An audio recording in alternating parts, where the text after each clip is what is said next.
Hey guys, I'm Demetria. I am a content creator and strategist. I'm also a very busy mom, a wife, an entrepreneur. I've been doing a lot of things, balancing a lot for a lot of years. So I want to help you with some ideas about how to make content creation work in your schedule, even with a really busy life. So even if you're a busy mom with a hectic schedule with your kids in school, or you are working a full-time job, and this is something you do on the side, trying to build your online business, I understand that life makes us busy. So here are a couple of tips that I use for creating content while being a very, very busy person.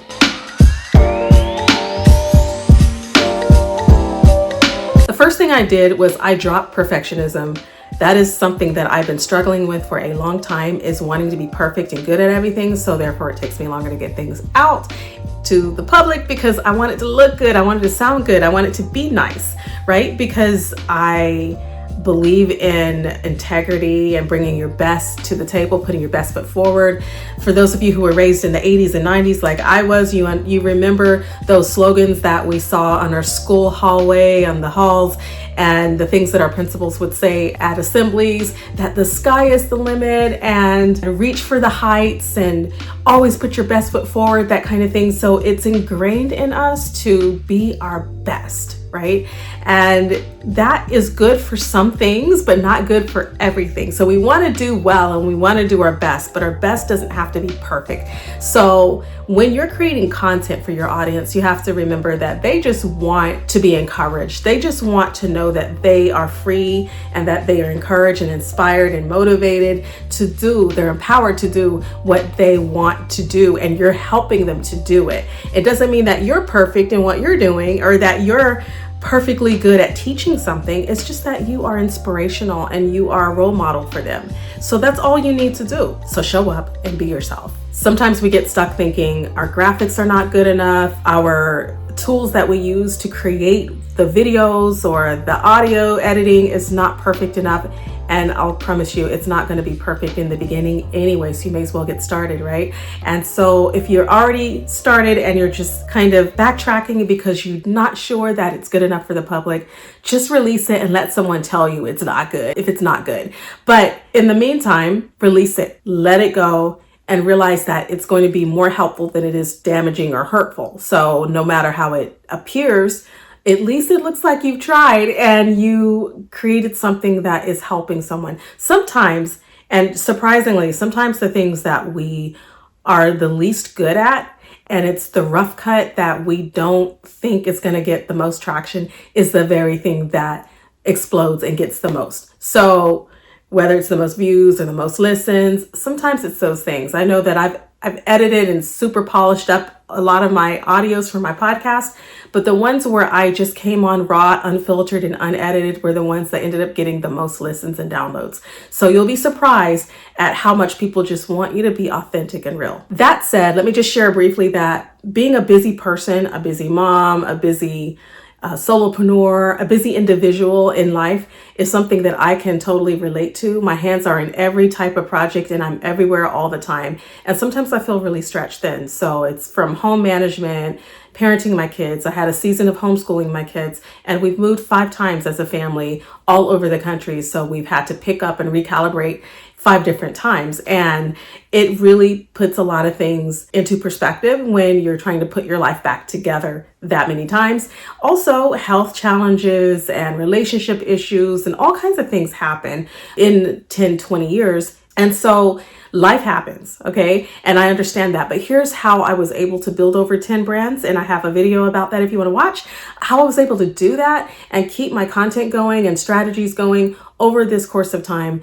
I won't say I was perfectly good at it or that I didn't have any bumps along the way or that I didn't take a hiatus, because I did. I had to pull back sometimes and stop doing content. But when I did come back, here's how I was able to stay on top of things. My first tip for you, of course, is something that I mentioned in my last video, which is batching your content. You want to set aside a day each week that you're going to do all your video editing, all your video recording, all your podcast recording and editing, as well as any social media posts that you plan to go out, and emails. You may want to batch some of your emails. So one of the things that I've done recently is I created all my email posts for an entire month that I knew would go in sequence and in order to my email list.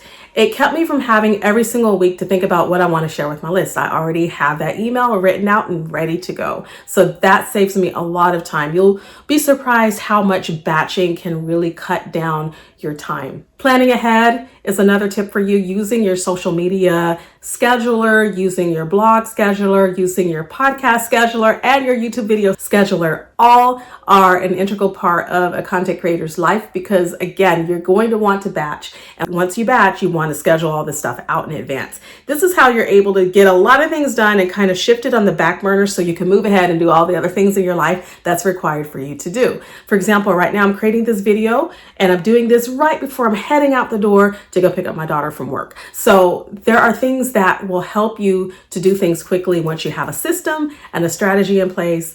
And if you go back and look at my last video, you have to start with your why. Why are you passionate about it? And once you have your why, you're going to have momentum. You're going to have that urge to get started. And then once you get started, you'll build momentum. Thirdly, you want to leverage repurposing. As a busy content creator, you can't afford to be trying to reinvent the wheel over and over again. The things that you said in your last video or podcast are still helpful in the next episode and the next video. So you may want to bring some of that content back in and just repurpose it.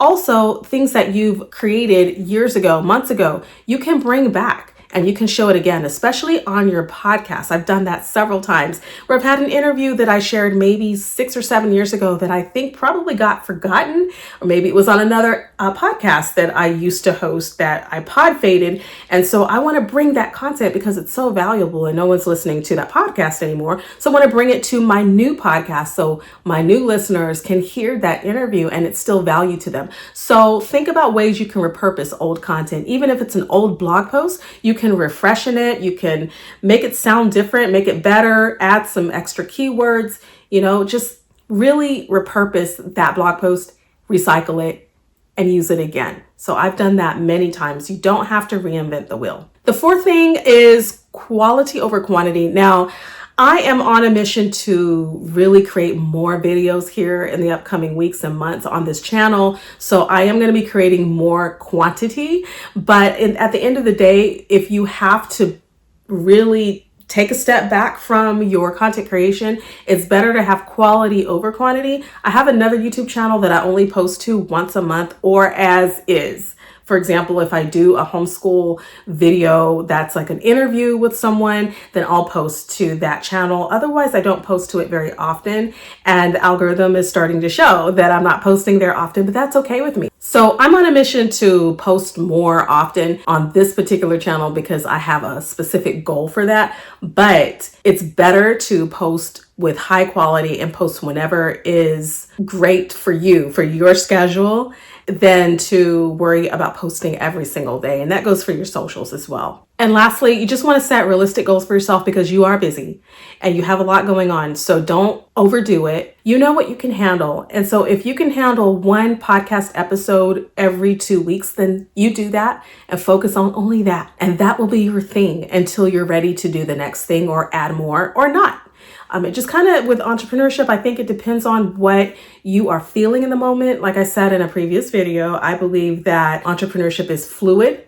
As a solopreneur especially, and you don't have a team of people working with you, everything's on your shoulders. That means that you have to be really wise about how you use your time. So you can't put too much pressure on yourself because you're only one person. You can't do it all. So what you can do, you do it with the best of your ability. You do it around your life schedule, and whatever life is happening to you, you have to work your business around that because you can't just, stop everything for business. Life happens and business has to be integrated holistically into your lifestyle. So if it means waking up a little bit earlier to get some content done, or staying up a little bit later, or working in between the hours that, for example, your kids are asleep or taking a nap or at school or whatever that case is, then that's what you do. If you are a caretaker or if you are working a full-time job, you're going to be doing your content maybe on your lunch break, but maybe a little bit before work, after work, but you'll find those times maybe during the weekends that you can best create your content and edit that content. So you'll figure out how to fit your schedule to your solopreneur activities. That said, I do have a course that I just released and I'm super excited about it. So I would love for you to catch that course. It is called Content with Confidence, and it's all about making your life easy as a content creator, getting you past those ideas of I can't, I don't know, I wish I could, I want to show up, but I don't know how, I don't have the courage to. This course is going to help you to gain that confidence to move forward and push past all of those limitations that keep you from getting online and doing the thing that you want to do. This is going into a brand new year, and so I would love for you to just free yourself to do the work that you always wanted to do. So this course is for you. You can check it out in the link below, and I can't wait to share more with you about creating content with confidence. So if this video was helpful, I hope that you will hit that subscribe button and like this video, share with your friends, share with people that you feel like would benefit from this type of content and getting started with your content creation online. And as always, keep growing, keep building, and keep creating with confidence. See you next time.